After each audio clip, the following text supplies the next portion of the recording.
Coach Teresa Ford here, and this is the Guiding You Home podcast. This is a thought-provoking and often humorous approach to moving you closer to the only one who can genuinely help you live a life of abundance and prosperity. Sound good? Yeah, it's you that needs to go within so you can sit in the driver's seat of your life, co-creating with God. So make room for more light and knowledge.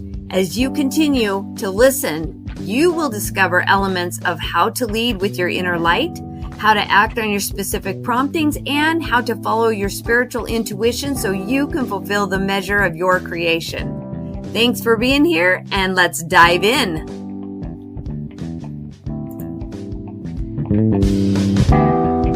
Hello, and welcome back. I'm excited to get to talk just for a few minutes. This is not going to be a long episode, I don't think. But we'll see.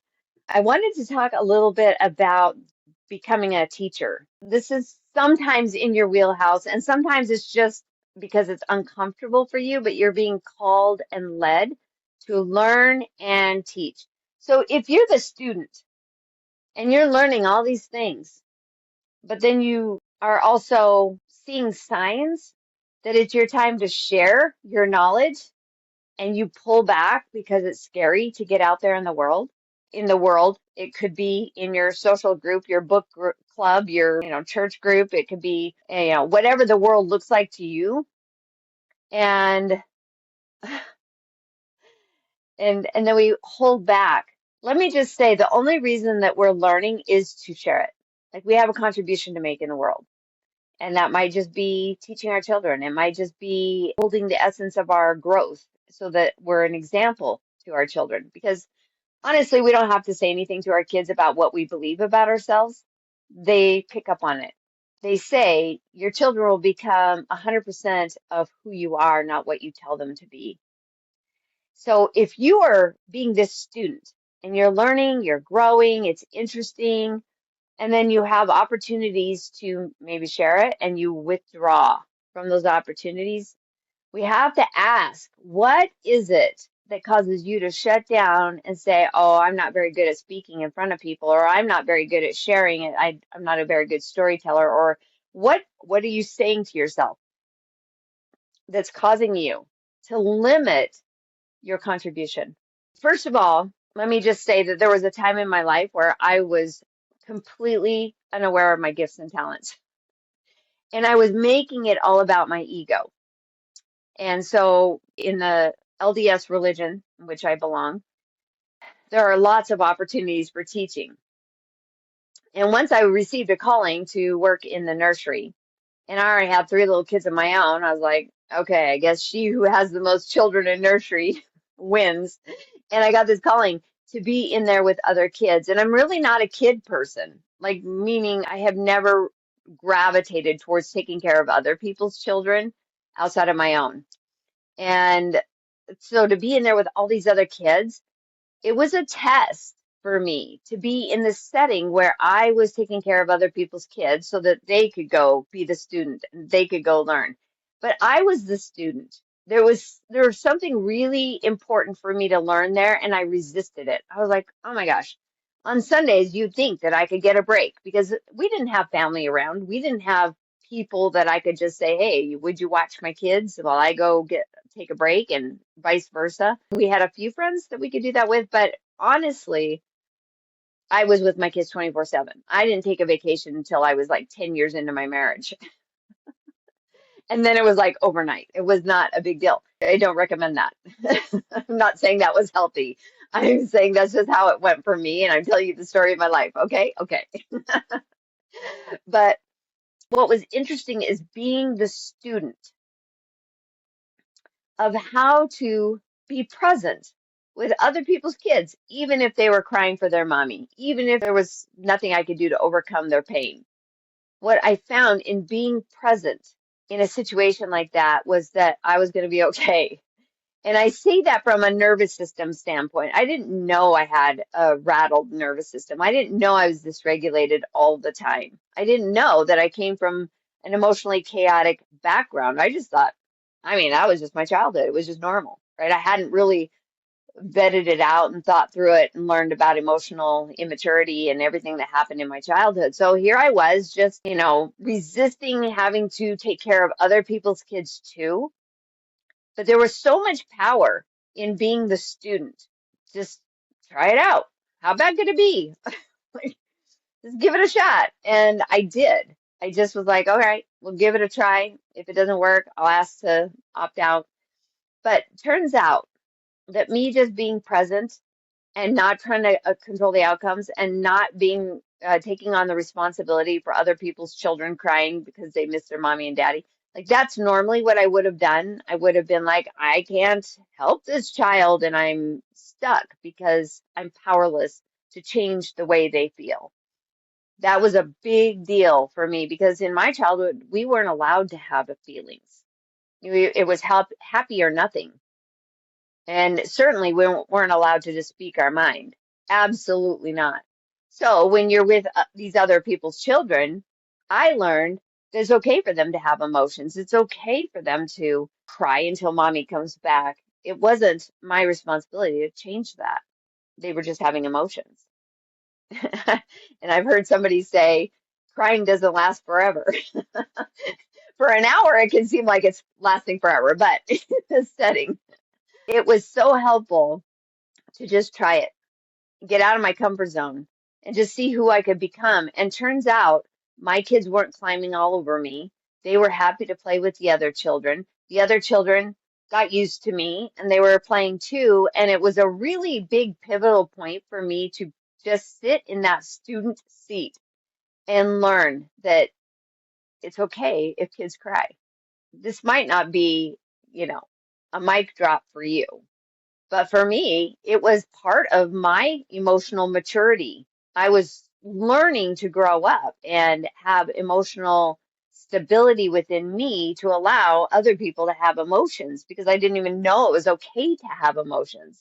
Isn't that interesting? I didn't know. I didn't know it was okay. So there's that.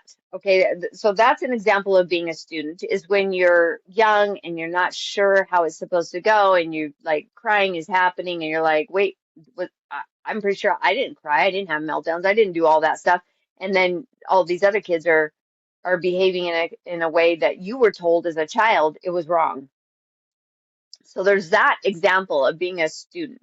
And then there's another example of being a student, and that is to allow yourself to be uncomfortable, getting comfortable being uncomfortable. Because if you feel inadequate, ill-equipped to do something you're being called to do it anyway. Do it scared. Do it uncomfortable. Uncomfortable never killed anyone. Because there is a bigger plan for you that you can't see, but you have to take this incrementally. I had no idea that the learning and the growth, helping little ones get along, would also be an opening to helping me understand my nervous system. And when I could understand my nervous system, I could start to heal. I didn't know that. I didn't know that's what that was for. So, but it pushed me way outside my comfort zone because I really wasn't comfortable watching other people's kids. If you're being called to do something that you're really uncomfortable with, of course it's going to be uncomfortable. You will feel completely inadequate. And then we go into this imposter syndrome thing. Let it be. It's okay. Because at some point, what you were incompetent doing, you become competent doing it, right? Go back to when you had shoelaces, and this was your first introductory lesson on how to tie your shoelaces. Because if you're anywhere close to my age, we didn't have Velcro. So we were 4-year-olds with cute little stubby, chubby fingers trying to figure out how to make a bunny ear and chase a rabbit around the hole, right? Make 2 bunny ears. Just being incompetent. Just being incompetent tying your shoes. Eventually, you become competent.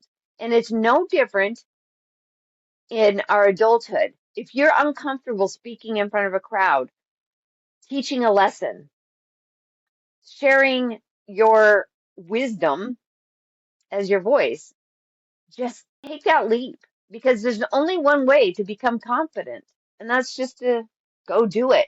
Because ask yourself, what's the worst thing that could actually happen? If I got up in front of a bunch of people and I stumbled around in my words and I said 10,000 times, What's the worst that could happen? Like, nobody's ever been thrown in jail or cut off from their family for saying 10,000 times. The other thing that I would say, if you are wanting to teach, put your gifts out into the world, write a book, become a public speaker. If you've got a message, even speaking at a family reunion, like some people are intimidated by all of it, right?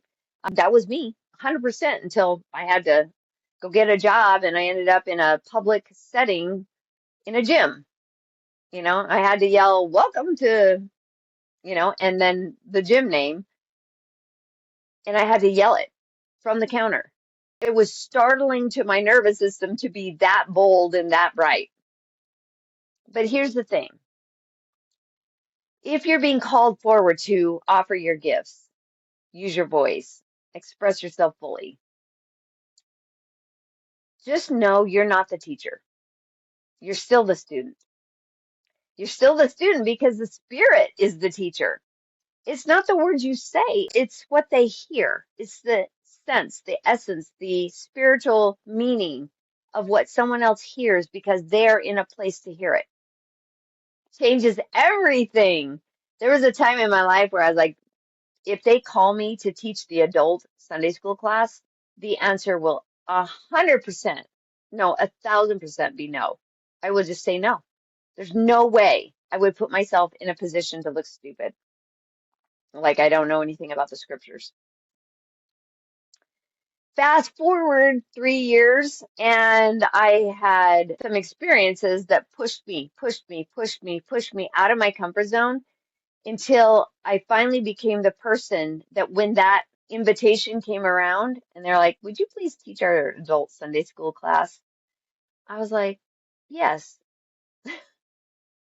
And I was so surprised at how right it felt to use my voice, even though I'd never stood in that capacity before, but outside of my comfort zone, knowing I didn't have to carry the class. I didn't have to know everything. I didn't have to be the wizard in the room. I just needed to know how to bring the Spirit into the conversation and facilitate the conversation. It was probably one of the easiest things I've ever done because I wasn't making it about me. If you go a couple episodes ago, we talked about the difference between ego-driven living and soul-driven living. When you're driving from the ego, you're going to get nervous sweats. You're going to worry about knowing enough. You're going to be worried about not able to, or just looking stupid or being embarrassing yourself or whatever. But if from a soul-led life, when you're guided by the Spirit, guess what? It's easy because everybody else in the audience is responsible for their own experience. It's not your job to make sure that your bullet pointed items are driven home. Because again, it's the Spirit that's teaching them. They are receiving through their knowingness, through their intuition, what is right and what is true for them. So then it takes all the pressure off, right? You don't have to do the work. The work is being done with you. You are the vehicle, you are the channel, you are the deliverer of the message, but the experience is not resting on your shoulders. It's, are they prepared to hear it? Are they prepared to hear something? And 100% they're prepared to hear something. 100%. They might be hearing what not to do, but they might also be hearing what to do. And we're not in charge of that. So we just detach from those kind of outcomes. But I am just saying that you have a mission, you have a purpose. And if you are withholding that and you're the one putting a stop to your forward progression, only because you think you're not prepared, only because you think you don't have the gifts, only because you don't think that it's going to be a comfortable experience, let's look at it again because you're not the teacher, you're the student. Being in front of a group or a crowd is for you. It's for you. And what they receive is for them. And now it's just win-win all day long. We're learning and winning. But you're always a student. You're just a student of life. This is how you grew in your formative years. You graduated from diapers to potty trained. We can like grab every possible example of how awesome you actually are and what a fast learner and a great student you are from your childhood. You rolled over. Next thing you know, you were crawling. Next thing you know, you were walking. Next thing you know, you were running. Next thing you know, you were pedaling a bike. Like boom, boom, boom, boom, boom. You progressed. Was all of it uncomfortable? But it was curiosity that made it fun to be uncomfortable. Standing on two legs, trying to balance, falling on your little bummy. It was a little uncomfortable, but you weren't looking around the room going, oh my gosh, that was so embarrassing, because children don't have egos. They're wide open. They're available for whatever comes their way. So that makes them really good students. So if we pattern ourselves, our lives, after being a really good student like that, guess what? We're home, because now we're living from our intuition, our knowingness, and we're allowing the spirit to run through us and to have its magical effect on others as we share. We're not trying to control the outcome of what we share. We're just sharing because it's in us to share. We're teaching, or we're mediating a lesson or delivering a talk based on what is in us to share. And that just takes all the pressure off. We're not worried about what other people think of us. But just be aware, if you're worried about what other people think of you, you're in the ego, and you'll hold yourself back all day long, because the ego wants nothing more than to stay safe and secure. So oftentimes she'll go backwards. She'll go back, run to safety, cancel appointments, not take a risk, not write the book, and she'll go backwards. So that's just your nervous system. Your nervous system's like, we don't know who we would be if we were to be bold and bright and use our voice and not worry about what other people think. So she goes back to what she knows. But if you just take her hand and allow her to be here with you, it's like, yeah, but we've been safe for a very long time. So what's to say we're not going to be safe taking this next step, taking a chance, giving of ourselves because it's in us to give, doing the thing that seems like it would be a really good idea, to write a book, speak on stages, take a risk to run a group, to form a group where you're in charge of the group. If it's even entered your mind, it's in you to do. And now we have to ask, are you standing in your own way? Are you going to be a good student of life, a good steward of your life? And take those little glimmers, the good ideas, the creativity, the thing that's coming up that's like, could I do that? The answer is yes. Just let me give you the answers to the test. The answer is yes, you can do that. And how do we know you can do that? Because you're just a student. You're like, how bad could it be? I will do the thing that's in me to do. If it wasn't for you to do, you wouldn't even consider it. Does that make sense? If you were like asked to speak on a stage about plumbing, you'd be like, no, that's definitely not something I know anything about. But if somebody asked you to speak on the stage about overcoming self-doubt, you'd probably have something to say about that. It would be in you to share. So just think, because the only point of this episode is to get you to think about, are you holding yourself back from the gifts you're here to deliver? Are you not making your contribution because a belief system about you that's coming from your ego, because you'd rather stay safe than risk becoming fully alive, is keeping you stuck? And if you have that excitement, even in a thought, and you don't do anything about it, you just shut it down, nope, never going to happen, you don't get to grow. Your expansion has been dammed. In a river setting, if a beaver builds a dam in there, all those sticks all put together, even though water can still kind of get through the sticks, It just holds the whole flow of the river up. If you put a stick in your river and you add it to all the other piles of sticks, because you just have said, no, that would be uncomfortable. I don't think so. I wouldn't be good at it. I'm not skilled enough. There's people that are better than me. Those are all building up in your dam, and it's stopping the flow of your life. So just take a stick and get rid of it. Take a stick and get rid of it. It's like, do I need this stick to hold me up? No. Do I need this stick in my dam still to slow the flow of my life? No. The answer is always no. You don't need it. But you put them there because you didn't feel safe to go with the flow and the harmony of life. So if you want to go with the ease and flow and harmony of life, we got to get rid of all the sticks that we put in the dam and then just do the thing that makes you uncomfortable. Do it scared, do it uncomfortable, whatever. You will feel incompetent at first, but you will get competent. Let yourself grow incrementally so you can be the person that is free.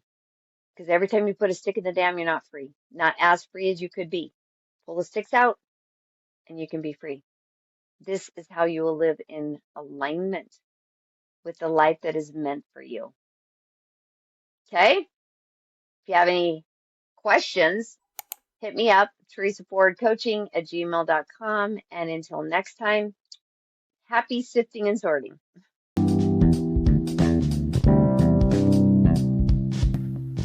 Thanks for listening. I invite you to leave your feedback and share your aha moments as you listen to this podcast.